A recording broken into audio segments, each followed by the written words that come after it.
Neither you or me, আপনি কিংবা আমরা কেউ এই ডিপ স্টেটের সাথে জড়িত না। এবং আপনার, আমার আব্বা, আম্মা, আমাদের ১৪ গোষ্ঠী, আমরা কখনো এই ডিপ স্টেট নামক যে নেতিবাচক যে বিষয়গুলো আছে এগুলোর সাথে কখনোই আমাদের ১৪ গোষ্ঠী জড়িত ছিল না। এই হঠাৎ করে আমরা শেখ হাসিনার পতনের পরে এই ডিপ স্টেট পলিসি, এই জিনিসগুলো শুনতে পেলাম, এবং যার সোজা বাংলা যদি করা হয় তাহলে ধরা হবে যে আমেরিকা, তাদের কিছু তাবেদার এনজিও আছে ওই দেশ এবং বাংলাদেশ, প্লাস তাদের যে সামরিক শক্তি আছে, পেন্টাগন আছে, সিআইএ আছে, এবং তাদের অন্য সফট পাওয়ারগুলো আছে, তাদের তাবেদার অনেকগুলো মিডিয়া হাউস আছে, তাদের এজেন্ট বিভিন্ন সেনাবাহিনীর মধ্যে, পুলিশ বাহিনীর মধ্যে, সরকারি কর্মকর্তার মধ্যে তাদের অনেকগুলো এজেন্ট কাজ করে। এখন যেভাবে ইরান ইসরায়েল যুদ্ধে আমরা দেখতে পাচ্ছি কাউন্টার এজেন্ট, তো এই এজেন্টগুলো দীর্ঘদিন যাবৎ চেষ্টা করে তারা যে কাজটি করে, একটা দেশে আমেরিকার স্বার্থ সংরক্ষণ করে, মানে সরকার যেন তাদের কথার বাইরে যেতে না পারে, এই জন্য সরকারের উপরে চাপ প্রয়োগ করে এই ডিপ স্টেট দিয়ে। ২ নম্বর হলো যে এই ডিপ স্টেট যে থিওরি, এই থিওরির মাধ্যমে যদি কোনো সরকার আমেরিকার স্বার্থ রক্ষা করতে না চায়, আমেরিকার অবাধ্য হয়, তাহলে সেই সরকারটিকে ক্ষমতা থেকে ফেলে দেওয়া হয়। আমরা এই পাক ভারত উপমহাদেশে জনাব ইমরান খান, পাকিস্তানের সাবেক প্রধানমন্ত্রী, তার মুখে এই প্রথম ডোনাল্ড লু, প্রথম ডিপ স্টেট এই বক্তব্য শুনি, এবং তারই ধারাবাহিকতায় যখন শ্রীলঙ্কাতে দেখলাম ক্ষমতার পট পরিবর্তন হলো আর বাংলাদেশে উত্তাল হয়ে গেল, তখন আমরা সবাই ধরে নিলাম যে বাংলাদেশে হয়তোবা ডিপ স্টেট আছে। কিন্তু যখন ডোনাল্ড ট্রাম্প নিজে ক্ষমতায় এলেন, ক্ষমতা আসার পর তিনি যখন বললেন যে বাংলাদেশের রেজিম পরিবর্তনে আমেরিকার ডিপ স্টেট কাজ করেছে এবং এখানে এই এনজিওর মাধ্যমে এত মিলিয়ন ডলার বাংলাদেশকে দেওয়া হয়েছে, আমরা এই নতুন সরকার এই ডিপ স্টেটের পেছনে আর টাকা খরচ করব না এবং কোনো দেশের রেজিম পরিবর্তন করার জন্য আমরা আর বিনিয়োগ করব না। তখন থেকে আমরা সবাই হই হই রই রই করে উঠলাম যে হায় হায়, এ কি হলো, কে এই ডিপ স্টেট, কারা এর সাথে জড়িত, কারা এই সমস্ত কাজকর্ম করছে। তো যাই হোক, সেভাবে যখন আমাদের দেশে তো যা হয় কি, ক্ষমতা যার হাতে থাকে সবাই তার পক্ষে কথা বলে, এবং রাষ্ট্র শক্তির এমন কতগুলো অর্গান থাকে যে আমরা কথা বলতে গেলে, লিখতে গেলে ১০ বার চিন্তা করি কখন গুম হব, কখন জেলে যাব।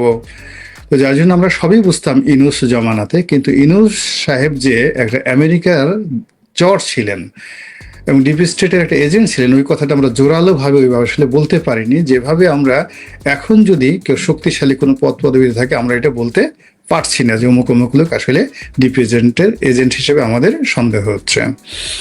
তো যাই হোক, এখন একথা ধ্রুব সত্য যে শেখ হাসিনার পতন থেকে শুরু করে অন্য সবকিছুর পিছনে ভারতের একটা হাত ছিল, আমেরিকার একটা হাত ছিল, পাকিস্তানের হাত ছিল, চীনের হাত ছিল, এবং সব মিলিয়ে টোটাল যে পলিসি, এর মধ্যে মেজর স্টেক হোল্ডার পতনের পেছনে ছিল ডিপ স্টেট পলিসি।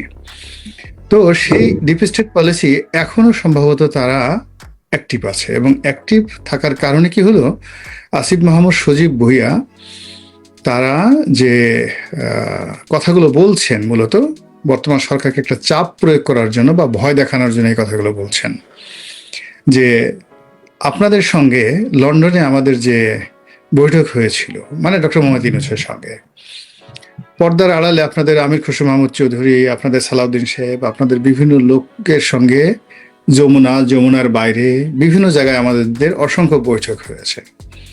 তো সেখানে তো আমাদের একটা মোটামুটি সমঝোতা হয়েছিল জুলাই সনদের ব্যাপারে, সমঝোতা হয়েছিল জাতীয় সরকারের ব্যাপারে, সমঝোতা হয়েছিল রাষ্ট্রপতির ব্যাপারে, বিভিন্ন বিষয়ে। তো এখন সরকার তো ক্ষমতা আসার পরে একটাও মান্য না করে খালি কথায় কথায় শেখ হাসিনার জমানের মতো এই সংবিধান, এটা সংবিধানের বাইরে যাওয়া যাবে না। তো এইগুলো শুনে না ওদের খুব রাগ হচ্ছে, মেজাজ গরম হয়ে গেছে। হ্যাঁ, হঠাৎ করে এত শক্তিশালী হয়ে গেছো, তাহলে গোপন কথা সব ফাঁস করে দেবো, বাড়াবাড়ি করলে গোপন কথা ফাঁস করে দেবো। তো ওই যে গোপন কথা ফাঁস করে দেবো, ওটা তো সরাসরি বলতে পারে না, এই জন্য এই যে ডিপ স্টেট যে পলিসি, সেই পলিসির কথা বলে মূলত তাদেরকে ভয় দেখানো হচ্ছে, সরকারকে বাগে আনার একটা চেষ্টা করা হচ্ছে। এই হলো ডিপ স্টেট সম্পর্কে আমার মোটামুটি ধারণা। তো আপনি অলরেডি আমরা একটা জিনিস তো জেনে গেলাম যে গণভোট নিয়ে বিএনপি, মানে আমরা যদি এরকম বলি যে বিএনপি কে যেরকম ১৪ ঘাটের পানি খাওয়ানো হয়েছিল, একরকম ঘুরিয়ে পেঁচি গণভোট। এখন বিএনপির সুযোগ পেয়ে এই গণভোট অলরেডি তো তারা বলে দিয়েছে আজকে যে স্বরাষ্ট্রমন্ত্রী বললেন, আইনমন্ত্রী বললেন এটা অকার্যকর। আমার জানা আছে গতকালকে পার্লামেন্টে হান্নান মাসুদ নিজে উনি সর্বকনিষ্ঠ এমপি বললেন, অনেকটা আপনার এলাকার কাছাকাছি বাড়ি বোধহয়। তো সেইখানে হান্নান মাসুদ বলছে যে জেনজির তিনি প্রতিনিধি এবং জেনজি এই সংবিধান চায় না, 72-এর সংবিধান চায় না। আসলে এটা কতটুকু মনে হয় যে বাংলাদেশের জেনজি কি সবাই হান্নান মাসুদের সঙ্গে আছে এবং পুরো জেনজি 72 সংবিধান বিরোধী? আমাদের দেশে হলো কি, যখন যার স্বার্থ দরকার বা যখন যার বলার দরকার, তখন সে নিজের গুরুত্ব বোঝানোর জন্যে সে অনেককে জড়িয়ে নেয়। এখানে আমাদের দেশের যে জেএনজি বলতে যারা বোঝায়, তারা ওই জুলাই আগস্টের সময় অনেকেই রাস্তায় নেমেছিলেন, কিন্তু যারা এই রাস্তায় এখান থেকে যারা শিক্ষালয়ে ফিরে গেছে, এরা হান্নান মাসুদের কথার সঙ্গে একমত নন। তার একটা বিশেষ উদ্দেশ্যে সেখানে আসছিল। এখন হান্নান মাসুদের সঙ্গে আছেন যারা অনেকে জড়িত আছেন, এর সঙ্গে মুক্তিযুদ্ধ বিরোধী শক্তি আছে, পাকিস্তান রাজাকার আলবদর আর শামসের যারা নীতি এবং আদর্শ ধারণ করেন তারা আছেন। তারা তো অবশ্যই 72-এর সংবিধান চাইবেন না। তারা অবশ্যই মুক্তিযুদ্ধের যে ধারণা বা আইডিওলজি, এটাকে তারা আপহোল্ড করতে চাইবে না। তাদের কাছে 24-এর যে গণ অভ্যুত্থান, এটাই তাদের একটা প্রাইম ফ্যাক্টর। তো সেদিক থেকে আসলে রাজনীতিতে যেহেতু হান্নান মাসুদরা তারা পার্লামেন্টে গেছে বা তাদেরকে নেওয়া হয়েছে, এখন তারা তাদের মতো বক্তব্য দিয়ে যাচ্ছেন। আর সরকারও তাদের মতো, হয়তো সরকার এখানে তাদের সঙ্গে পলিটিক্স করছে বা সরকার তাদের মতো করে এখানে অনেক কিছু করার চেষ্টা করছে। এটা এই মুহূর্তে বলা যাচ্ছে না যে এটা কি গেম মিক্স নাকি রিমিক্স, নাকি এটার পরিণতি আমাদের দেশের পক্ষে যাবে না বিপক্ষে যাবে, এখনো পর্যন্ত বোঝা যাচ্ছে না। Because everybody is trying to play, সবাই খেলার চেষ্টা করছে, অ্যান্ড এভরিথিং ইজ কুকিং, সবকিছু এখন রান্না হচ্ছে, কিন্তু এখনো কমপ্লিট হয় নাই কোনো কিছু। সরকার একটা বিষয়ে খুব শক্ত অবস্থান নিয়েছে। সাবেক সেনা কর্মকর্তা মাসুদউদ্দিন গ্রেফতারের মধ্যে দিয়ে ডিজিএফআই একজন সাবেক প্রধান গ্রেফতার হলো, আরেকজন সাবেক পরিচালক গ্রেফতার হলো। গভর্নমেন্টের আসলে মূল মেসেজটা কি মনে হচ্ছে? গভর্নমেন্ট কি 111-এর কুশলবদের বিরুদ্ধে লড়ছে, নাকি জনাব তারেক রহমান প্রধানমন্ত্রী তার উপরে যে ব্যক্তিগতভাবে তাকে যে টর্চার করা হয়েছিল সেটার উপরে লড়ছে, নাকি অন্য কিছু? আর একই সঙ্গে আপনার যদি মনে হয় যে এটা 111-এর কুশীলবদের বিরুদ্ধে ব্যবস্থা নেওয়া হচ্ছে, তাহলে 111-এর কুশীলবদের মধ্যে তো একজন ছিল ডক্টর ইউনূস, তার বিরুদ্ধে কেন ব্যবস্থা নেওয়া হয় না? এখানে মূল ব্যাপারগুলো কি জানেন, যে যারা যার দ্বারা বেনিফিশিয়ারি হয়, ডক্টর মোহাম্মদ ইউনূস 111-এর একজন কুশীলব ছিলেন, এতে সন্দেহ নাই। কিন্তু বর্তমান বিএনপিকে ক্ষমতা আনা, নির্বাচন অনুষ্ঠান করা থেকে শুরু করে যা কিছু করা, ক্ষমতা হস্তান্তর ডক্টর মোহাম্মদ ইউনূস শান্তিপূর্ণভাবে করেছেন। তো বাংলাদেশের যে ট্রেডিশন, সেই ট্রেডিশন অনুযায়ী তারেক রহমান সাহেব থেকে শুরু করে যারা আছেন বিএনপি, সবাইকেই একটা সেফ প্যাসেজ এবং এক্সিট দিতে হবে এই ডক্টর মোহাম্মদ ইউনূস এবং তার সঙ্গী সাথীকে। যেভাবে 75-এর 15 আগস্টের পর সে বঙ্গবন্ধুর খুনিদেরকে সেফ এক্সিট দেওয়া হয়েছিল, যেভাবে 111-এর পর মঈনুদ্দিন ফখরুদ্দিন সাহেবদেরকে সেফ এক্সিট দিয়েছিলেন শেখ হাসিনা, যেভাবে মাসুদউদ্দিনকে সেফ এক্সিট দেওয়ার পরে তাদেরকে আবার পুনর্বাসিত করে এমপি পর্যন্ত বানিয়েছেন, ব্যবসা বাণিজ্য দিয়েছেন। তো একইভাবে বিএনপিও সেম কাজটা করবে তাদেরকে যারা ক্ষমতা এনেছে। এটা 2 নম্বর হলো যে এখানে 111-এর সাথে এবং তারেক রহমান সাহেবের সাথে মানে উপর যারা নির্যাতন করেছেন, যুগপৎভাবে দুটো একসঙ্গে কাজ করছে। তাদের মনের মধ্যে একটা ভয় যে আবার একটা 111 হতে পারে। আবার এই যে শেখ হাসিনাকে যেভাবে এত শক্তিশালী একটা সরকার, তো সেই শক্তিশালী একটা সরকারের বিরুদ্ধে যারা আন্দোলন করলো, লড়াই করলো, যাদেরকে ক্ষমতাচ্যুত করলো, তো এইরকম একটা শক্তি তো বিএনপির বিরুদ্ধেও মানে দাঁড়িয়ে যেতে পারে। এই জন্য আসলে বিএনপি এখন দ্বিমুখী একটা মানে যাকে বলা হয় ভীত সন্ত্রস্ত অবস্থার মধ্যে আছে। তাদের প্রথম ভয় হলো যে আবার একটা 111 আসতে পারে। তো যার জন্য সেই 111-র যারা কুশীলব আছেন, যাদেরকে মানে তারা ধরতে পারেন বা যাদেরকে মোটামুটি যাদের সাথে তাদের কোনো কমিটমেন্ট নেই বা যাদের সাথে তাদের কোনো ইংরেজিতে যেটাকে বলা হয় কনসিডারেশন নেই, যে এরা আমাদেরকে আসলে কোনো, যেমন এখন মামুন খালেদ আছে, তারপরে মাসুদউদ্দিন, এরা সব পচা মাল যাকে বলা হয় বাংলা যদি বলি, যে এরা রিটায়ার্ড বয়স্ক মানুষ, তাদেরকে জেলে নিলে কেউ কাজ করবে না। কিন্তু দেখা গেলো একজন ভালো সাংবাদিক আছেন, একজন বুদ্ধিজীবী আছেন, একজন ব্যবসায়ী ছিলেন, বা ডক্টর মোহাম্মদ ইউনূসের মতো একজন আন্তর্জাতিক খ্যাতির সম্পন্ন মানুষ আছেন, এদেরকে জেলে নেওয়া হলে অনেক হাউকাও হবে, দেশের বাইরে হাউকাও হবে।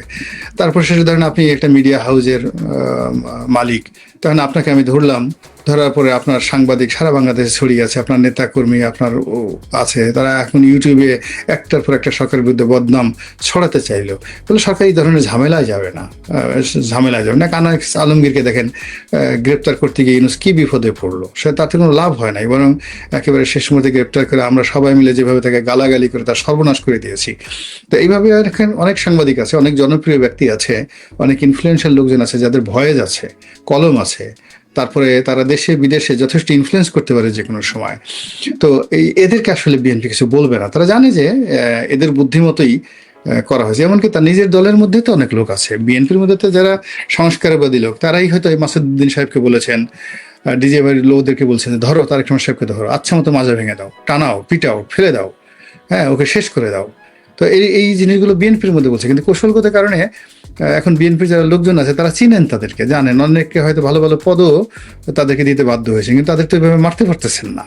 তো কৌশলগতভাবে যে জিনিসগুলো করা সম্ভব হচ্ছে না, যেগুলো তারা করতে পারবেন না, যেগুলো করলে তাদের জন্য ঝুঁকি হয়ে যাবে, সেগুলো বাদ দিয়ে মোটামুটি যাদেরকে ধরলে নিরাপদ, মানে লাঠিও ভাঙলো না, সাপও মরলো, ঠিক এইরকম একটা অবস্থা তারা করতে চাচ্ছে। অথবা বউকে মেরে না ঝিকে মেরে বউকে শেখাতে চাচ্ছে, কিন্তু তারা বউকে মেরে ঝিকে শিখাবে না।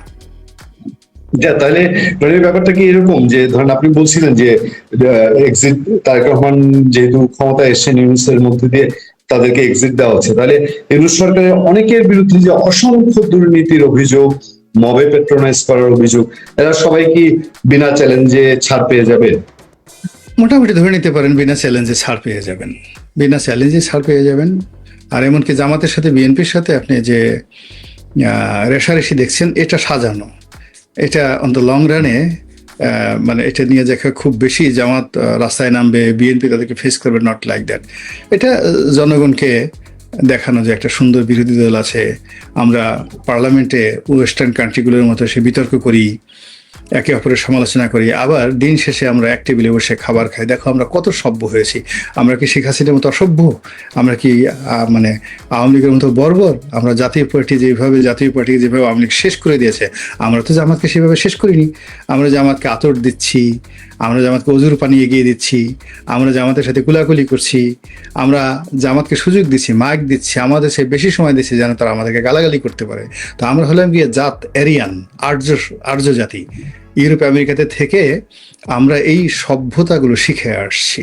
তো যাক, এখন তারা বলতে পারে যে আওয়ামী লীগের যে সমস্ত লোকজন আছে তারা তো লন্ডন আমেরিকাতে পালাতে পারলো না, যেতে পারলো না, তারা ওই ভারতই আছে বলে ভারতে থাকলে তারা ভবিষ্যতে যদি বাংলাদেশে আসে ওই মমতা ব্যানার্জির মতো আচরণই করবে, প্রণব মুখার্জির মতো আচরণ করবে, তারা কোনোদিন মার্গারেট থ্যাচার বা উইনস্টন চার্চিলের মতো হতে পারবে না। যার জন্য আমরা ওই রাজার দেশ থেকে আসছি, ফলে আমরা আগামী 41 সন পর্যন্ত চমৎকার একটি শাসন ব্যবস্থা জাতিকে উপহার দেব। তো দিস দ্য থিংস, এগুলো মানে যদি তাদের বলার সুযোগ থাকতো, মানে আমি যেটা স্যাটায়ার করে বললাম, তারা হয়তো এইভাবেই বলতো আর কি। জি, জনগোলাম মোল্লা রানী, আমি শেষ প্রান্তে আছি আওয়ামী লীগ প্রসঙ্গ দিয়ে। ঘটনা হচ্ছে জয় বাংলা বললেই আওয়ামী লীগের নাম আসছে, বঙ্গবন্ধু বললে আওয়ামী লীগের নাম আসছে, এবং ইউনূস আমলে যা হতো তাই দেখতে পাচ্ছি। ইউনূস আমলে বঙ্গবন্ধু জয় বাংলা বললে গ্রেফতার হতো, সন্ত্রাস বিরোধী আইনে মামলা হতো, এখনো তাই হচ্ছে। আর আরো একটা ইলেকশনের হাতছানি, সিটি কর্পোরেশন নির্বাচন, সেটাও কি আওয়ামী লীগ ছাড়াই হতে যাচ্ছে? আওয়ামী লীগের মধ্যে গুঞ্জন শোনা যায় কিছু একটা হচ্ছে দিল্লিতে বা ভেতরে, অথবা সরকার কি কারোর সঙ্গে কোনো কমিটমেন্ট করে এসছে। আসলে কি ঘটতে যাচ্ছে, আপনার কি মনে হয়? আমার কাছে মনে হচ্ছে যে এখানে সরকার যদি মেজর কোনো ব্যর্থ না হয়, তাহলে এখানে আসলে আওয়ামী লীগের এই মুহূর্তে রাজনৈতিকভাবে অনুপ্রবেশ করা সম্ভব নয়। বোঝার চেষ্টা করুন যে গত 17-18 বছর ধরে বিএনপি বাংলাদেশ ছেড়ে যায়নি, কিন্তু তারপরেও তাদেরকে 17টা বছর অপেক্ষা করতে হয়েছে। তো সেক্ষেত্রে এই এত বড় একটা গণবিপ্লবের পর আওয়ামী লীগ যেভাবে দেশ ছেড়ে চলে গেছে, সেভাবে সে রাতারাতি আবার আসবে, আবার সে সানাই বাজবে, নহবত বাজবে, এটা দৈবাৎ, মানে দৈব দুর্ঘটনা না ঘটলে এটা আশা করা যায় না। দ্বিতীয়ত হলো যে সরকার আওয়ামী লীগকে একটা স্পেস করে দিবে, এটাও দিবে না কখনো। কারণ আওয়ামী লীগকে হাড়ে হাড়ে সরকার চিনে, যে আজকে যদি তারা বাংলাদেশে আনে 1 সপ্তাহের মধ্যে তারা জল ঘোলা করে ফেলবে এবং আন্দোলন, লড়াই সংগ্রাম করে পুরো পরিস্থিতি এমন একটা করে ফেলবে যে তারেক রহমান সাহেবের আসলে কিছুই করার থাকবে না। ফলে রাজা যায় রাজা আসে, কিন্তু রাজনীতি পাল্টায় না। ফলে ইউনূসের জামানাতে আওয়ামী লীগকে নিয়ে যে সিদ্ধান্ত ছিল রাষ্ট্রীয় সিদ্ধান্ত, এই জামানাতে খুব বেশি পরিবর্তন হবে না। আপনি দেখেন যে বিচারপতি খায়রুল হক একদিকে জামিনে পেল, আবার মামলা হলো। সেলিনা হায়াত আইভী একদিকে জামিন হলো, আবার মামলা হলো। অনেক মানুষ ধরা পড়ে আবার মামলা হয়। ফলে এই জিনিসগুলো চলছে এবং আগামীতে চলতে থাকবে, যদি না আওয়ামী লীগ রাজপথে ঠিক ওইভাবে আন্দোলন মানে গড়ে তুলতে না পারে, সরকারকে বাধ্য করতে না পারে যে আমাদের সঙ্গে নেগোসিয়েশন করে। আদারওয়াইজ সরকার এখন যেভাবে আছে সে আওয়ামী লীগকে সুযোগ দেবে না। এটা মানে এই জায়গায় যদি আপনিও থাকতেন, আপনি একই কাজই করতেন।